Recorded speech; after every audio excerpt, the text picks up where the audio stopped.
Yuk kembali lagi di channel Vokauser Anime. Jadi kali ini seperti janji kemarin juga, maka kita akan kembali ngelanjutin alur cerita dari Kanggo ya guys ya, yang part terbarunya. Nah jadi udah pada nonton kah video rekap Kanggo kemarin untuk refreshing? Berarti kalau udah siap dong untuk kita ngelanjutin alur cerita terbarunya. Kalau belum, nonton dulu dah, biar cepat, linknya ada di deskripsi di bawah. Oh ya, bagi kawan-kawan yang mau traktirin kopi, mumpung lagi buka deskripsi, langsung aja klik link saweria di bawah. Oke lah, jadi tanpa banyak basa-basi lagi, langsung aja kita mulai alur cerita kali ini. Jadi di part terakhir kemarin itu berakhir di mana Shihon diminta untuk menemui pemimpin dari Guardian melalui sebuah portal. Karena Shihon juga menyebutkan Kanggo sebagai orang terdekatnya yang mengajarinya banyak hal, maka Kanggo pun disuruh ikut untuk masuk ke portal, di mana portal tersebut terhubung langsung ke tempat markas dari Guardian.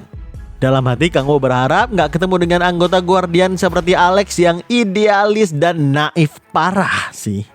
Ketika memasuki portal tersebut, Kanggo langsung ketemu dengan seorang yang bernama Gaia. Nah, orang ini adalah pemimpin dari Guardian itu sendiri. Dalam hati Kanggo, dia bilang namanya mirip dengan sistem yang menyegel Demon Core 10.000 tahunnya. Sambil sedikit berkeringat, Kanggo bilang dalam hati, sepertinya namanya bukanlah suatu kebetulan, tapi dia pemimpin Guardian. Dan bahkan yang berada di sampingnya adalah player yang dikatakan yang terkuat saat ini. Dia bernama Grace, bukan? Dan lagi undangan ini langsung dari pimpinan mereka. Apa itu berarti Shihon begitu penting atau mereka sangat putus asa? Gaia pun bilang ke Kanggo, aku udah mendengarkan dari Grace, kau adalah saudara sesumpahnya Kim Shihon, bukan? Kanggo mengiyakan hal tersebut, dan Shihon pun menambahkan dengan begitu lebay dan bilang kalau Kanggo itu lebih dari sekedar keluarga baginya. Gaia bilang Shihon adalah orang yang tulus dan bersemangat, tapi dia mengatakan itu dengan pandangan yang gak tertuju langsung ke arah mereka saat berbicara. Dari sini Kanggo langsung tahu kalau matanya gak bisa digunakan untuk melihat dan dia harus menggunakan kursi roda juga. Dalam hati Kanggo bilang sepertinya dia gak terlahir dengan kecacatan tersebut. Apakah penurunan kekuatan Gaia sistem secara perlahan terhubung langsung dengan tubuhnya? Gaia juga bilang ke Shihon kalau dia akan membantu Shihon menjadi lebih kuat dan mencapai tujuannya bahkan dengan tubuh yang rusak seperti ini katanya. Mendengarkan itu, Shihon sampai gak enak mendengarkannya. Namun Kanggo langsung menghentikan apa yang mau Shihon katakan dan dia bilang, aku mengerti kau ingin Shihon bergabung dengan Guardian, bukan? Dan jika itu adalah tujuanmu, kau perlu menjelaskan tujuan dan situasi dari Guardian dulu dengan jelas, bukan? Aku gak bisa mengirimkan Shihon ke organisasi yang tujuannya gak jelas. Mendengarkan kata-kata yang kurang sopan tersebut membuat Grace cukup kesal. Tapi Gaia yang hatinya lembut meminta maaf dan mempersilahkan mereka untuk duduk sehingga dia bisa menjelaskannya dengan benar. Saat Kanggo dan Shihon duduk, Gaia langsung menanyakan, apakah kalian tahu apa itu Gaia System? Shihon pun ngejawab, ketika aku awakening, sebuah pesan di window muncul yang mengatakan kalau aku dipilih untuk melengkapi Gaia System. Apakah itu pesan darimu? Gaia pun menjawab itu bukan darinya dan dia menjelaskan apa itu Gaia System. Setelahnya Gaia bilang, Shihon, Kanggo, apa kalian percaya dengan makhluk dari dimensi lain? Gaia pun menjelaskan kalau demon yang dipanggil oleh kultus demonik adalah makhluk dari dimensi lain. Tapi dimensi lain bukan hanya sebatas neraka. Ada dimensi yang gak terhingga yang saling terhubung dan gate yang dikenal sekarang adalah jalur antara dimensi tersebut. Lalu Gaia System itu seperti penghalang pelindung yang melindungi bumi dari invasi dimensi tersebut. Mendengarkan penjelasan itu, Kanggo langsung teringat tepat ketika dia sampai ke bumi, sampai dia terkena sengatan listrik dan membuat 10.000 Demon Core miliknya tersegel langsung. Shihon nanya, terus apakah sistem Gaia dan Gaia yang ada di depan mereka ini saling terhubung? Gaia pun menjelaskan kalau dirinya itu ibarat inkarnasi dari sistem atau kepingan sistem lah intinya. Kedengarannya hebat, tapi sebenarnya dia nggak sehebat itu juga katanya. Dia bisa mempengaruhi sistem, tapi itu menguras tenaganya dan sangat terbatas juga apa yang bisa dilakukan. Sejauh ini yang bisa dia lakukan adalah mengirimkan telepati suara ke orang-orang tertentu yang berada di dalam sistem. Itu pernah dia lakukan kepada Shihon langsung yang ngebuat Shihon ingat dengan momen tersebut. Sihon nanya, jadi tujuan Guardian itu menggantikan peran Gaia System untuk melawan makhluk dari dimensi lain. Hal itu langsung dibenarkan oleh Gaia sendiri. Kanggo cuma mendengarkan dan dalam hati dia bilang, ya setidaknya tujuan mereka bukanlah tujuan liar seperti Alex. Tapi tiba-tiba Gaia bilang, namun Guardian memiliki satu tujuan lagi, dan itu adalah tujuan utama mereka untuk saat ini. Tujuan utama dari Guardian adalah membunuh Demon of Prophecy. Kanggo sedikit bingung siapa Demon of Prophecy yang mereka maksud ini. Apakah salah satu dari Archduke Demon? Tapi Gaia kembali melanjutkan penjelasannya dan bilang, 5 tahun yang lalu saat Cataclysm terjadi, sebuah pesan langsung dari Gaia System pun muncul. Pesan itu mengatakan, di masa depan yang dekat, Demon of Prophecy akan turun ke bumi. Ya, demon itu adalah sang Raja Neraka. Dalam hati Kanggo bilang, hah? Raja Neraka? Itu kan aku ya. Gaia pun kembali bilang, dia akan menghancurkan dunia ini dan menjerumuskannya ke dalam kegelapan. Demon of Prophecy memiliki 666 kekuatan sebagai penguasa dari Demonic Sea. Dan Guardian harus menyatukan kekuatan mereka untuk melawannya. Kanggo mulai berkeringat dan dia bilang, tunggu. Fuck, berarti aku bos terakhirnya. Gaia menyuruh Grace memperlihatkan kondisi Gaia System dalam bentuk hologram di hadapan mereka. Dan terlihat Gaia System memang sedang dalam kondisi yang gak baik-baik aja. Kanggo nanya, apa gak ada cara untuk memperbaikinya? Gaia menjelaskan untuk memperbaiki dari Gaia System ini mereka memperkirakan kalau mereka harus membunuh Demon of Prophecy terlebih dahulu. Grace juga mengambil alih pembicaraan dan bilang dengan wajah yang serius, kalau keadaan Gaia saat ini itu diakibatkan oleh Gaia System yang rusak. Jadi dia akan mengerahkan seluruh kekuatannya dan kemampuannya untuk menyembuhkan Nona Gaia dengan membunuh Demon of Prophecy. Grace diam begitu lama dan kembali bilang, enggak, Demon of Prophecy udah muncul ke bumi. Mendengarkan itu, Sihon sangat kaget. Tapi yang paling kaget sebenarnya di sini adalah Kanggo. Grace bilang lagi, tepat sekitar 9 bulan yang lalu, di tanggal 22 Mei, Guardian telah menyelidiki perubahan pada Gaia System sejak hari tersebut. Kanggo makin kaget lagi. Ya, itu adalah hari yang sangat tepat ketika dia turun ke bumi dari neraka ke-9. Kanggo tahu tanggalnya dengan pasti karena di saat itu dia ketemu dengan Seolah dan Seolah memperlihatkan tanggal di HP-nya. Tentu Kanggo panik dong. Kalau mereka menyelidiki Kanggo lebih detail lagi, maka nggak sulit juga untuk tahu kalau dia ter-awakening sebagai player di tanggal 22 Mei. Apalagi kalau mereka ngelihat dia memiliki kekuatan yang abnormal. Nggak mungkin mereka nggak curiga. Tiba-tiba Sihon memukul meja dengan keras dan bilang, aku mengerti sekarang. Jadi begitu, Satan adalah Demon of Prophecy.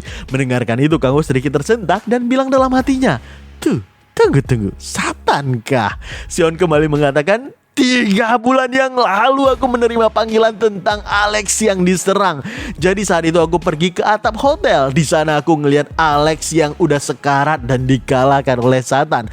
Mendengarkan itu mata Kanggo langsung berbinar-binar karena tiba-tiba aja Sihon memberikan alibi yang sempurna baginya. Gaia pun nanya ke Sihon, jadi Alex dikalahkan oleh Satan? Itu sebabnya Alex belum menghubungi kami. Grace juga nanya, di mana Alex sekarang? Sihon pun ngejawab, Alex udah tiada. Satan ingin menghapuskan Guardian yang menjadi ancaman baginya. Itu sebabnya dia membunuh Alex dan menghinaku setelahnya. Kanggo pun bangun sedikit action sambil menghantamkan meja dengan sangat kuat dan bilang, apa itu benar? Dia membunuh Alex dan menghinamu. Dengan wajah yang tertunduk, Sihon mengiyakan pertanyaan tersebut. Lalu Kanggo dengan sedikit action lagi mengalirkan kekuatan ke telapak tangannya dan bilang, berani-beraninya bajingan itu. Seluruh bangunan bergetar dengan hebatnya sampai puing-puing bebatuan jatuh dari langit-langit. Grace dan Gaia benar-benar kaget ngelihat kekuatan Kanggo saat itu. Kanggo pun nanya, hei Guardian, apa benar-benar perlu menjadi seorang Guardian untuk bergabung dengan pasukan kalian? Dengan sedikit berkeringat, Gaia pun ngejawab, secara teknis sih iya. Lalu dengan wajah yang sangat meyakinkan, Kanggo bilang lagi, aku akan bergabung dengan Guardian. Dalam hati Kanggo juga bilang, dengan begini inilah satu-satunya jalan keluar bagiku. Aku akan memainkan dan bertaruh pada role Satan ini. Gaia bilang lagi ke Kanggo untuk mengendalikan emosinya. Dan Gaia juga nanya ke Sion apakah saat itu dia melihat langsung ke wajah Satan. Sion ngejawab kalau dia nggak bisa ngelihat dengan jelas karena kegelapan. Tapi Satan memakai topeng dari kultus demonik. Jadi kemungkinan mereka terhubung satu dan lainnya, kata Sion. Sion juga menjelaskan kalau Satan bisa mengalahkan Alex tanpa tergores sedikit pun. Sion juga bilang, aku mencoba untuk menyerang Satan tapi dia sama sekali nggak tersentuh. Dia sangat kuat. Oh ya, satu lagi sebelum itu ada seseorang yang lewat dan mengaku dia mendengarkan suara wanita dari atap. Mendengarkan itu Gaia pun menjelaskan, jadi sekitar tahun lalu Alex dikirim dalam misi untuk bertemu dengan anggota kultus demon. Dan setelah pertarungan panjang dia berhasil menusuk pedangnya ke salah satu dari mereka. Dan lagi ternyata orang yang ditusuknya itu adalah kekasihnya sendiri yang telah dicuci otak oleh kultus demonik. Sejak saat itulah Alex menyalahkan dirinya sendiri dan menjadi terobsesi dengan mengalahkan musuh-musuhnya tanpa membunuh mereka. Itu adalah traumanya sekaligus kelemahannya. Sepertinya Satan tahu akan kelemahan tersebut dan memanfaatkan trauma dari Alex. Mendengarkan itu Sion makin naik pitam, sedangkan Kanggo angguk-angguk dan dia bilang dalam hati, ya, aku gak akan pernah memaafkan orang yang memanfaatkan trauma orang lain seperti itu. Satan itu benar-benar sampah. Yaelah, padahal dia yang buat anjir. Setelah itu Sion pun secara resmi diangkat menjadi salah satu dari Guardian dan diberikan topeng Guardian juga. Dan ketika dipakainya itu meningkatkan kekuatan yang cukup signifikan. Dan gak berselang lama juga Kanggo pun diangkat sebagai salah satu dari anggota Guardian oleh Gaia. Ya, walaupun Kanggo bukan salah satu dari mereka sebenarnya.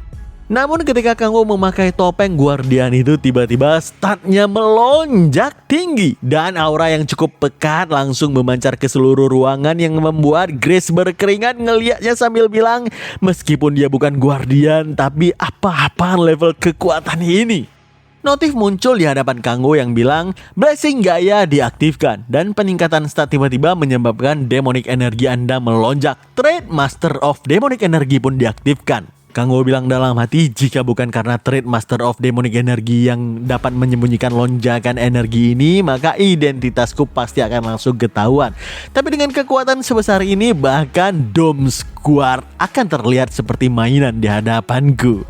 Oke, akhirnya perbincangan yang panjang dan cukup membosankan dengan Gaia berakhir ya guys ya. Sabar, bagian serunya akan sampai nggak lama lagi. Oke, kita lanjutkan dulu.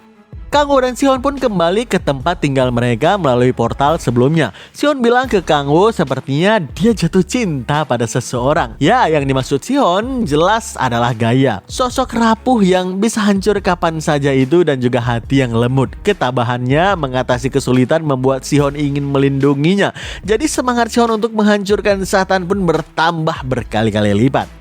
Sedangkan Kanggo setelahnya pun kembali ke apartemennya. Seol terlihat sedang membuat makanan kesukaan Kanggo yaitu kimchi jjigae. Ngelihat kimchi itu pandangan Kanggo sangat serius. Dia berbincang dalam hatinya, Demon of Prophecy. Ya, dia adalah Satan. Ketika aku bertemu dengan Satan saat di neraka ke-9, ternyata dia udah merencanakan ini semua. Bahkan gak cukup baginya menguasai seluruh neraka, dia ingin menghancurkan bumi juga. Aku Kanggo akan melindungi bumi dari Satan, dari Demon of Prophecy. Aku akan melindungi kimchi ini. Yap, itu adalah perbincangan Kanggo dan juga karangan Kanggo di dalam alam bawah sadarnya. Dia memotivasi dirinya sendiri untuk mendukung karakter fiktif yang sebenarnya dia juga sih pelaku utamanya, si anjir. Geblek emang MC kita yang satu ini. Hari-hari berlalu dengan begitu damai dan juga tentram. Terlihat Sion sedang berlatih dengan Cheon Mojin, sedangkan Yeonjo juga terus meneliti tentang pergerakan dari kultus demonik, juga menyelesaikan kerjaannya sebagai guild master. Di manakah Kanggo sekarang? Ternyata Kanggo saat ini dipanggil oleh Gaia dan sedang bertemu dengannya. Tempat pertemuan mereka saat ini disebut dengan Hall of Protection. Gaia bilang setiap hari dia akan ada di sini. Jadi kapanpun Kanggo mau dia bisa datang kemari.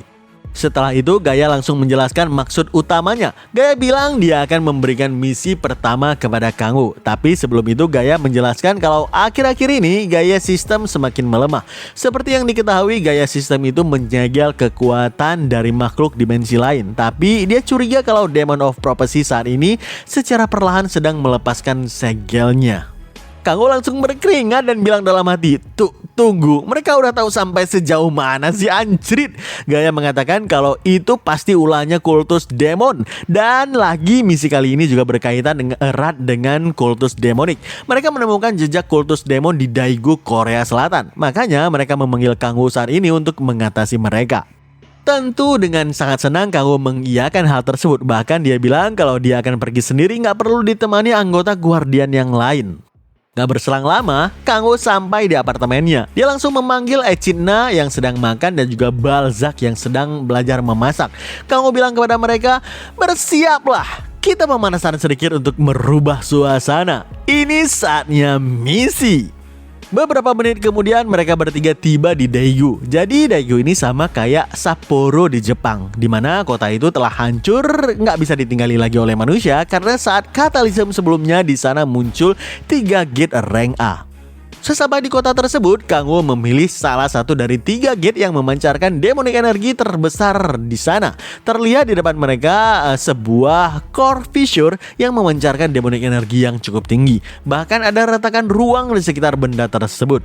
Lalu tentu aja benda itu nggak mungkin diletakkan begitu saja. Di belakang benda itu terlihat sekumpulan monster dengan jumlah yang banyak telah menunggu. Dan bahkan seseorang di belakang monster itu pun bilang, siapa kalian? Kalian gak terlihat seperti bajingan dari squad Hwoarang ataupun guild Red Rose. Ternyata di belakang sana ada seorang anggota kultus demonik yang sebagian tubuhnya udah berubah menjadi demon. Dengan muka songongnya dia pun bilang, persetan juga siapa kalian? Penyusup tetaplah penyusup dan penyusup itu harus mati. Dia mengerahkan monster-monster tersebut untuk menyerang dan Kanggo juga nggak langsung turun tangan. Dia nyuruh Echidna untuk maju. Echidna mengiyakan hal tersebut dan dengan sekali tarikan napas yang dalam, sebuah auman Dragon Roar seketika menghancurkan salah satu monster terbesar yang di depan sana sampai dia tercerai-berai dalam sekejap. Ngeliat itu Balzac pun bilang, no, jangan rusak tubuh berharga itu. Mayat-mayat itu adalah milikku. Balzac ngeluarin dark energinya dan memulai skill nekromansinya. Dia menyatukan tubuh-tubuh yang tercerai-berai tersebut dan menciptakan sebuah flash golem. Dengan golem itu, Balzac mulai membantai satu persatu monster yang ada di depan sana sampai ngebuat anggota kultus demon itu berkeringat dingin tentunya. Dengan cukup terdesak, anggota kultus demonik itu pun mensummon kartu asnya yang bernama Chrysalis. Seketika makhluk summonnya itu langsung membelah-belah golemnya Balzac. Kanggo yang ngeliat itu bilang dalam hati, wah, dia bilang Chrysalis kah? Kukira cuma namanya aja yang sama. Tapi makhluk dengan sisik hitam yang menutupi seluruh tubuhnya seperti armor itu juga asam korosif yang menetes dari mulutnya. Itu benar-benar Chrysalis sih. Monster yang berasal dari neraka ke-8. Mereka bisa mengendalikannya toh. Terlihat Chrysalis langsung menyerang ke arah Kanggo tanpa basa-basi sedikit pun. Namun dengan gerakan yang cukup minim, Kanggo menghindari serangan makhluk tersebut dengan cukup gampang dan duak, sebuah hantaman kaki kuat langsung menghantamkan makhluk itu sampai darah hijau keluar dari tubuhnya. Sambil tersenyum, Kanggo bilang, sepertinya makhluk ini layak untuk kulahap. Monster itu pun kembali bangun dan langsung menggunakan move andalannya. Dia memantul-mantul di dinding dengan kecepatan yang sangat tinggi dan bergerak tepat ke arah Kanggo setelahnya. Kanggo pun sambil tersenyum bilang, bergerak ke sana kemari seperti orang gila. Tapi targetmu itu kan udah jelas aku. Duak! Kanggo menghantamkan Chrysalis dengan backhand sambil menutup mata dan menarik ekor makhluk tersebut sampai membentur dinding goa dengan sangat kuat sambil bilang, aku udah tahu semua trik Chrysalis dan lagi untuk makhluk rendahan sepertimu beraninya menunjukkan taringnya di hadapan mantan Demon King. Anggota kultus demon itu terus memerintahkan Chrysalis untuk bangun dan menyerang Kanggo. Tapi Kanggo yang tahu kalau makhluk dari neraka ke-8 itu dikendalikan menggunakan magic circle yang berada di tangan si kawan tersebut, langsung aja dia pun menggunakan Authority of Predation dan melahap sebelah tangan si kawan itu sampai putus. Si kawan itu berteriak kesakitan kehilangan tangannya, tapi Kanggo yang tanpa ampun pun bilang kepadanya, Uy, magic circle di tanganmu itu untuk mengendalikan makhluk itu. Itu udah hilang loh. BTW, apakah kau tahu tentang sifat dari Chrysalis? Si kawan itu pun berteriak, Hah? Apa maksudmu? Kanggo tertawa dan bilang, kau beneran gak tahu. Chrysalis memburu mangsanya dengan ngebuat mereka gak berdaya terlebih dahulu. Ya, dengan cara menargetkan Ichibos lawannya. Setelah Kanggo mengatakan itu, Chrysalis langsung menggigit Ichibo si kawan tersebut sampai putus. Dan teriakan kesakitan pun menggema di seluruh goa. Si kawan dari kultus demonik itu pun pingsan karena kesakitan yang luar biasa. Kanggo menghantamkan kepala Chrysalis sampai makhluk tersebut pun juga ikutan pingsan. Selanjutnya Kanggo berdiri di depan anggota kultus demonik tadi dan menggunakan Authority of Concentration, di mana itu adalah sebuah buff yang mengurangi rasa sakit dan meningkatkan fokus si pengguna. Seketika si kawan itu pun terjaga. Ngelihat dia udah sadar, Kanggo langsung melanjutkan dengan skill kedua yang bernama Authority of Subordination. Notif muncul dan bilang, berhasil membuat player Park Yochang menjadi bawahan Anda. Wah, namanya adalah Park Yochang. Ya, ke depan kita akan panggil Park Yochang. Nah, setelah semuanya selesai, Kanggo pun mulai menanyainya tentang berbagai rahasia mereka. Kali ini, sekuat apapun kesetiaan mereka, maka nggak ada gunanya lagi sih. Kanggo menanyakan kenapa kultus demonik masih ada di Korea. Bukankah pemimpin mereka udah dihabisi sebelumnya, yaitu rank 1 player Korea terdahulu yang bernama Baek Kang Hyun. Jadi anggota kultus yang bernama Park Hyo Chang pun ngejawab kalau setelah Kardinal Baek Kang Hyun mati dan terjadi kekosongan setelah itu. Tapi kultus demonik terus mengawasi Korea Selatan secara ketat. Mereka mengirimkan Apostle of Evil untuk mendirikan cabang baru di sini. Karena menurut kultus demonik, Korea merupakan lokasi inti dalam kultus mereka. Dan katanya juga Fissure Seed yang ada di dekat mereka nggak ada hubungannya dengan negara Korea yang menjadi lokasi kunci. Dalam hati Kanggo bilang sepertinya akan terjadi sesuatu secara global sebentar lagi. Melemahnya gaya sistem dan juga kemunculan Fissure Seed kah? Kanggo mendekati Fissure Seed tersebut dan mengaktifkan Authority of Insight, di mana dengan skill tersebut Kanggo bisa membaca sebagian informasi dari benda aneh di depannya. Begitu sebagian informasi didapatkan, Kanggo pun kaget dong dan bilang, apa? Fissure Seed punya efek untuk melemahkan kekuatan dari sistem gaya? Kanggo pun mulai menempelkan tangannya ke benda tersebut dan bilang, kalau begitu harusnya jika aku menerapkan efek tersebut ke dalam diriku sendiri, maka tiba-tiba Fissure Seed pun bersinar dengan cukup terang, menghilang terserap ke dalam tangannya Kanggo dengan efek kilatan ungu keluar darinya. Dalam hati Kanggo bilang, sensasi ini seperti yang Kanggo prediksikan. Jika Fissure Seed ini diterapkan ke tubuhnya sendiri, maka bisa melemahkan segel yang mengikat 10,000 Demon Core-nya.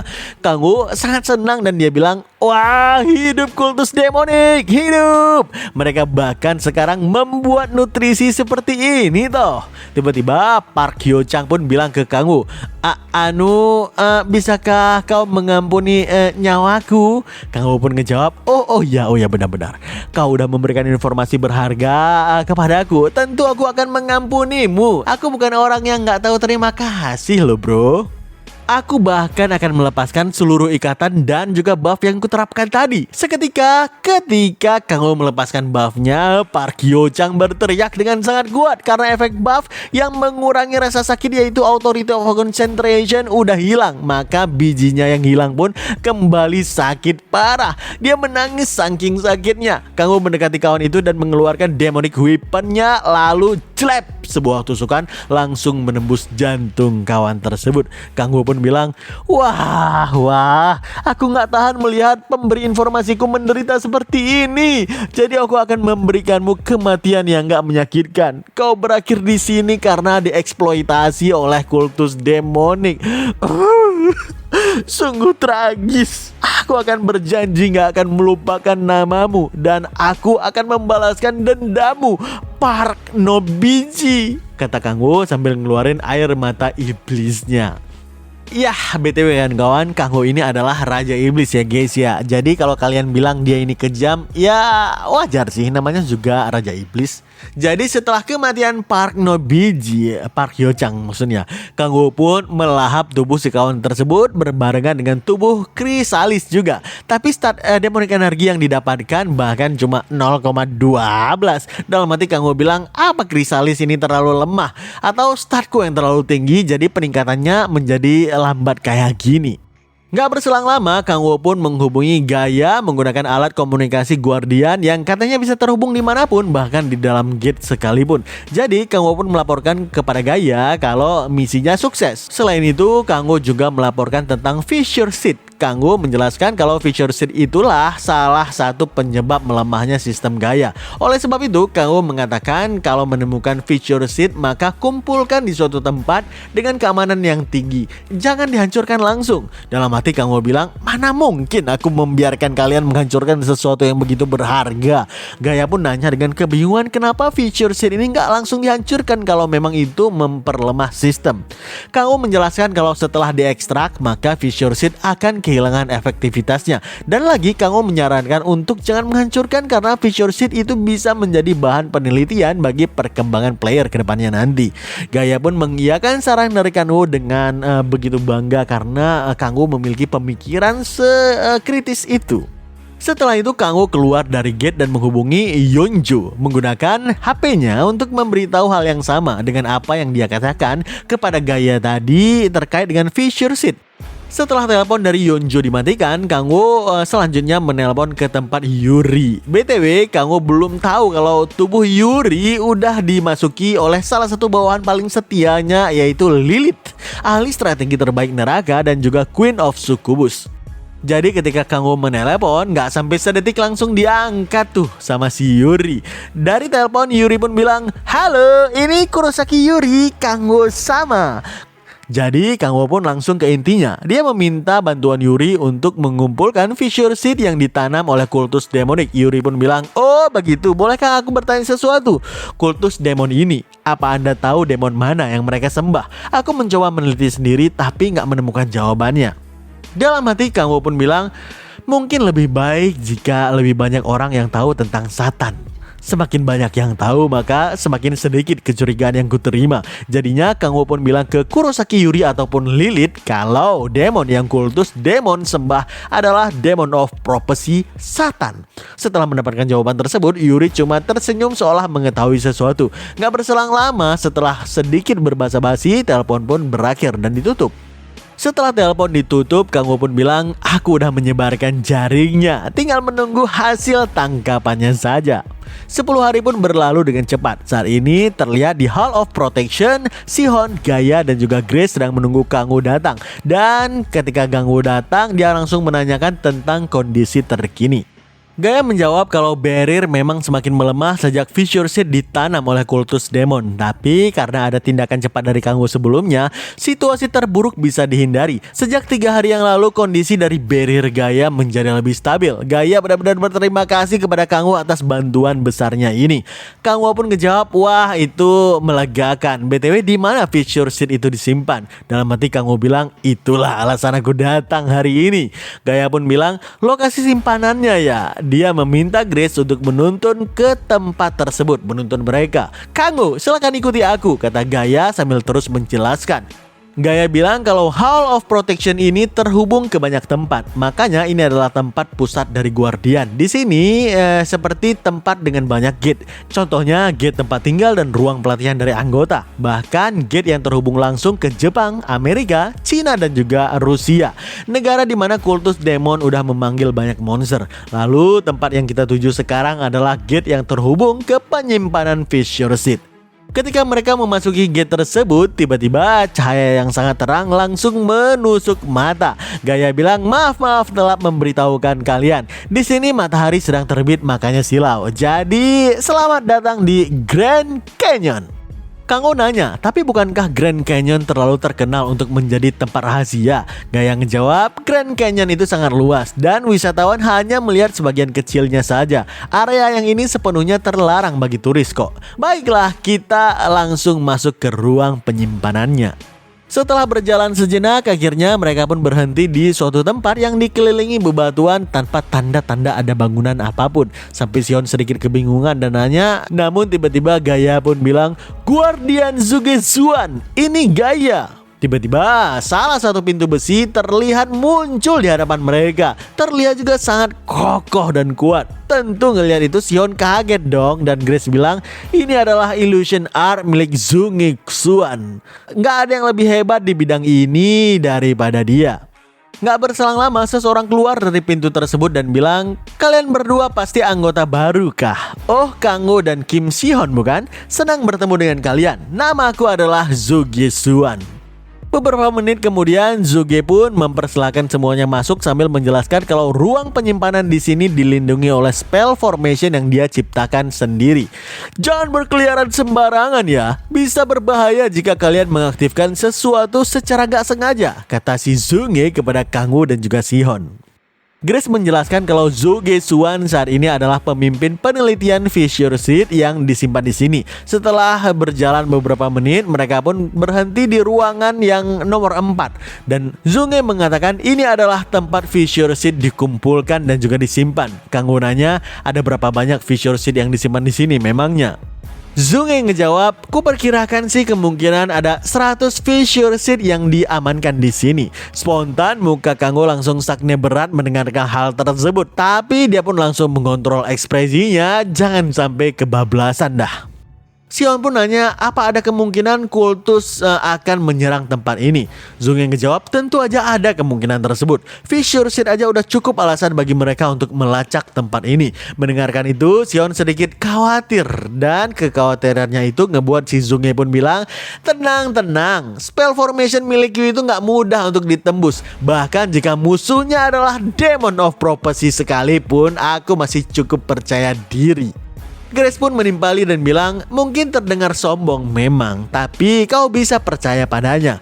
Zugezuan memang gak unggul dalam pertarungan langsung, tapi kalau soal spell formation dia ini gak tertandingi. Dengan wajah sombongnya, Zuge pun bilang lagi, ya aku bahkan berharap kalau Demon of Prophecy menyerang kemari supaya aku bisa membuktikan kemampuanku ini. Kanggo di belakang sana tersenyum dengan senyuman iblisnya sambil ngeluarin aura kegelapan yang gak disadari oleh siapapun. Setelah itu Kanggo bilang ke Gaia, baiklah kalau begitu, setelah melihat tempat ini dan juga kemampuan dari Zugezuan, aku jadi merasa tenang. Sepertinya ini udah cukup. Gak berselang lama mereka pun mau kembali ke tempat masing-masing menggunakan portal gate. Tapi Kanggo tiba-tiba bilang ke Gaia, oh iya, karena nanti sebentar lagi udah mau waktunya makan, bagaimana kalau makan di tempatku malam ini? Terlihat Gaia sedikit ragu-ragu karena dia gak boleh lengah sih. Tapi Kanggo kembali membujuk dan bilang, aku tahu Gaia ini punya tanggung jawab yang besar, tapi sesekali menikmati hal seperti ini nggak masalah bukan? Cuma makan malam. Setelah Gaia nanya pendapat dari Grace dan Grace juga mengiyakan, sesekali juga nggak masalah kata Grace. Anggap aja melakukan inspeksi ke rumah anggota sesama Guardian. Bahkan Kanggo pun bilang ke Grace kalau Gaia biar Sihon aja yang menggendong. Bukannya dari tadi udah capek untuk menggendong Gaia, jadinya coba serahkan aja ke Sihon. Jadi sesekali gantian kan gak masalah juga. Tentu aja wajah Gaia dan Sihon langsung memerah parah sih karena malu. Namun Kanggo menggunakan kesempatan tersebut dan kelengahan itu untuk melepaskan sesuatu bagian hitam dari tubuhnya seperti kloningan masuk ke dalam celah batu Grand Canyon tersebut. Mungkin bagi kawan-kawan yang pernah baca komik Dragon Ball, ini mirip dengan teknik yang dilakukan oleh Majin Buu melepaskan sebagian dari tubuhnya. Ya mungkin memang ini terinspirasi dari komik Dragon Ball sih kayaknya. Setelah itu Kanggo dan yang lainnya pun menuju ke tempat kediaman Kanggo untuk makan dan minum bersama. Di tempat yang berbeda, Zunge Zuan terlihat sedang melanjutkan penelitiannya pada Fissure Seed tersebut. Dalam hati dia bilang, kalau dipikir-pikir orang yang menyarankan untuk mengumpulkan Fissure Seed itu si anggota baru Oh Kang Ho itu bukan? Aku sempat bertanya-tanya apa yang dipikirkan Gaia membiarkan orang luar bergabung dengan Guardian. Padahal mukanya aja kelihatan blow on gitu, anjir. Namun tiba-tiba alarm keamanan pun berbunyi. Zunge menggunakan spell skillnya untuk mengecek keadaan di luar. Dan ketika dilihat betapa kagetnya dia, tepat di depan gerbang Demon of Prophecy Satan muncul. Kamu ngelihat ke arah spell Zunge dan duar, tiba-tiba Zunge terlempar dengan begitu kerasnya ke belakang. Dengan wajah yang penuh keringat dan panik dia bilang, bukan hanya bisa ngelihat dan menembus spell formasiku, tapi dengan hanya bertatapan saja langsung menghapuskan spellku.